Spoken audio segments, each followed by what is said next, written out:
My good people, after many years of not venturing into water cooling adventures, I am finally here with the help of Corsair and the entire Hydro X series. This will be my second water cooling build and we're going all out.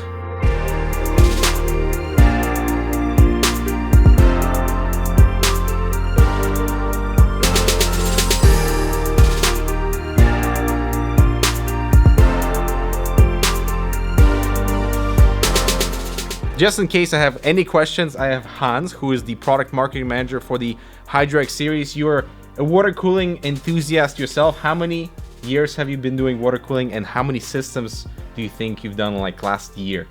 Oh, well, about 12 or 13 years.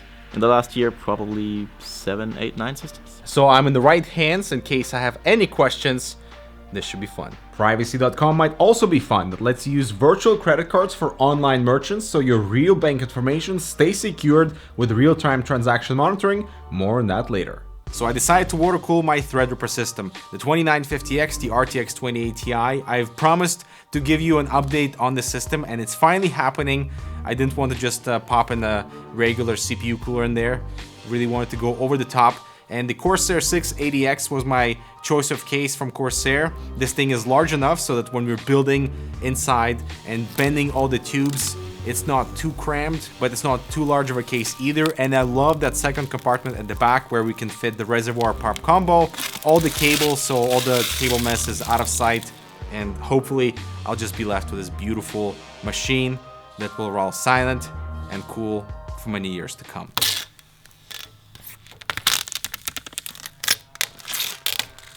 Oh no, I butchered the peel. Oh, the horror. What is the best beginner advice you can give to someone who's building their first water cooling system? Preparation. It takes so much more than just selecting a few hardware components and putting everything together. When doing water cooling, you have to make sure that your GPU matches your GPU block, that you have enough fittings, the right type of tubing. So definitely preparation is the whole game when doing water cooling. So the configurator is a great baseline to understand how many radiators you can fit inside a particular enclosure. And then obviously we did go with a little bit of an upgrade with bigger radiators and more fittings so that we could have a bit more comfortable loop in terms of bending all the hardline tubing. And this is something that I know everyone talks about is very challenging when it comes to water cooling, but we have the HB here, so he's gonna definitely help me. He has warned me that I'm gonna not do so well with the first few tubes, but we'll see how we do. At least you brought the heat gun, so that's gonna be fun. I'm really happy to bring you guys along on this journey. So now let's do the parts breakdown. So here's the entire water cooling parts list, and it is quite intimidating in the beginning to think about everything you'd need. So that's why the configurator exists, to give you a baseline.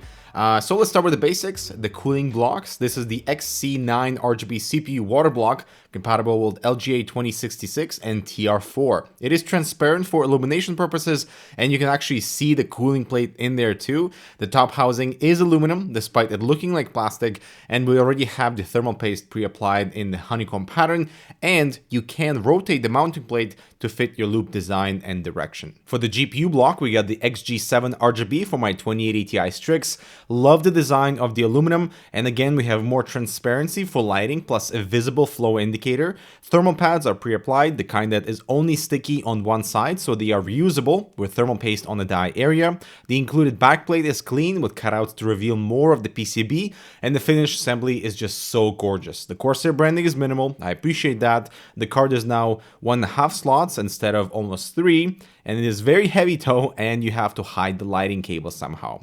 I am using dual XR5 280mm radiators, one at the top and one at the bottom set to exhaust. So the front of the case is just tasked with delivering fresh air, and I initially wanted a 360 rad at the front, but that would dump all the heat into the case, so that's why we went with dual 280s instead in exhaust. Now, since the case already has 3 LL120 fans at the front, we are using the 140mm on the radiators to keep things consistent. They are only 1300 RPM, but are fairly quiet at 25 dBA. And here's the collection of hardline fittings we'll be using. Standard 14mm OD fittings that come in a set of 4, these 90-degree rotary adapters for the GPU block, and these other 90-degree fittings for the reservoir CPU block and the GPU block too. If you want to cheat a little bit, This 90-degree adapter lets me connect two tubes in a 90-degree bend instead of me actually doing the bending of the tube itself, and this very crucial adapter known as the drain port that is installed at the bottom of the case so you can flush the liquid when needed. I got all these fittings in black, but silver ones are also available if that fits your color style. The reservoir/pump combo is the XD5 RGB. It is high performance, PWM controlled, and powered by Molex.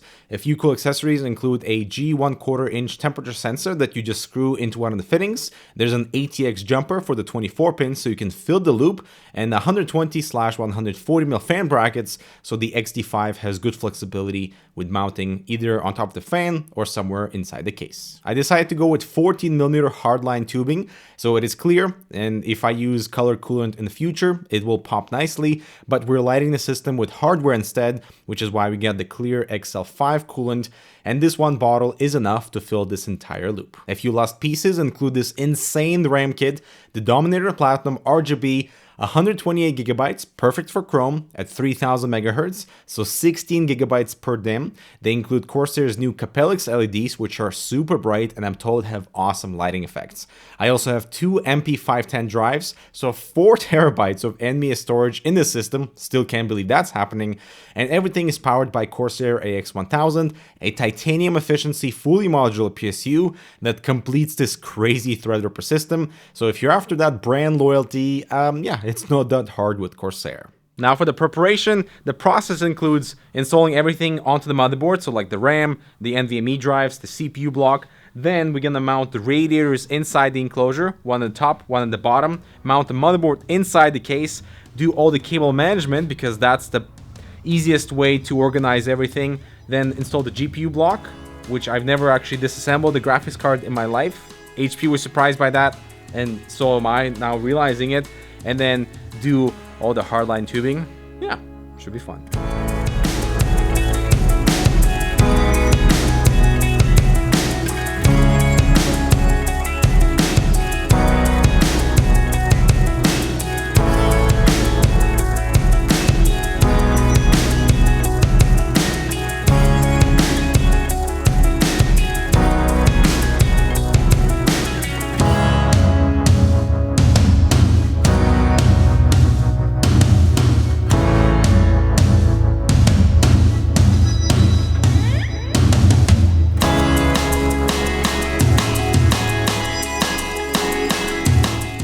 Well, good people, this is a weird flex going on right now. First of all, I've never held such a heavy motherboard in my life. We have all the RAM populated, all the SSD.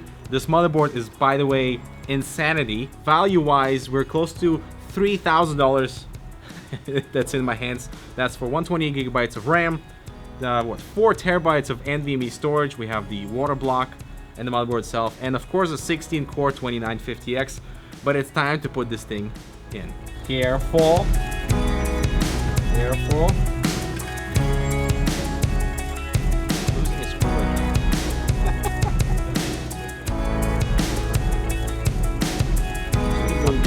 Yeah, we'll just I can't believe the power is done. The cable management has begun.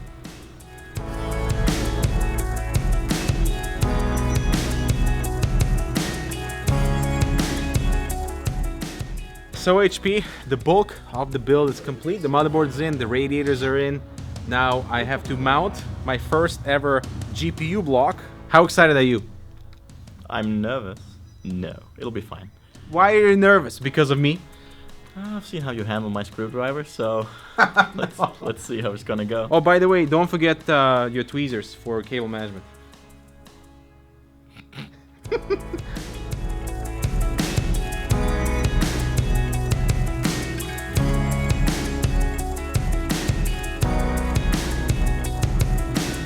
So the disassembly of my very first GPU was a success. This took no longer than 10 minutes, very simple. I'm thankful this is not a Founders Edition card because I know those can be quite tricky.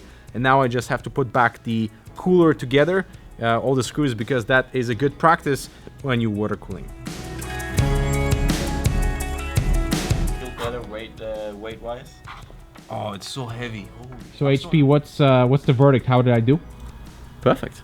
I don't see like any way that anything could have gone wrong here, so it's pretty much time to get this thing into your case. Now, before that goes in, let me tell you about today's sponsor, Privacy.com. It's a free service that creates virtual credit cards for online merchants like Amazon, Netflix, iTunes, and others, so your real credit and debit cards stay protected in case of breaches from online merchants. Setting up a card is no hassle at all with a handy spend limit customization for each card, so you don't worry about canceling a subscription or changing a card if one gets hacked. Plus, you get notified if the card is used elsewhere. The service is free, it's encrypted, comes with a handy Chrome extension, so visit privacy.com/HWC to get a $5 credit on your first privacy purchase. That is privacy.com/HWC. All right, I appreciate you watching this video. Thank you so much for coming along this journey. Please be patient with the part 2 that is coming up. It's going to be super epic, where we finish up the rest of the hardline tubing, we do cable management, and my experience of using this machine on a day-to-day basis for video production. And wait till you see the temperatures I'm getting on the GPU when it's overclocked, and the CPU as well. It is mind-boggling. Can't even say that word straight. It is exactly what I wanted from the very beginning, and actually exceeded my expectations to a whole new level, and very happy with this upgrade. Thanks so much for watching. Check out this other relevant content, and yeah, stay tuned for an epic part 2 coming soon.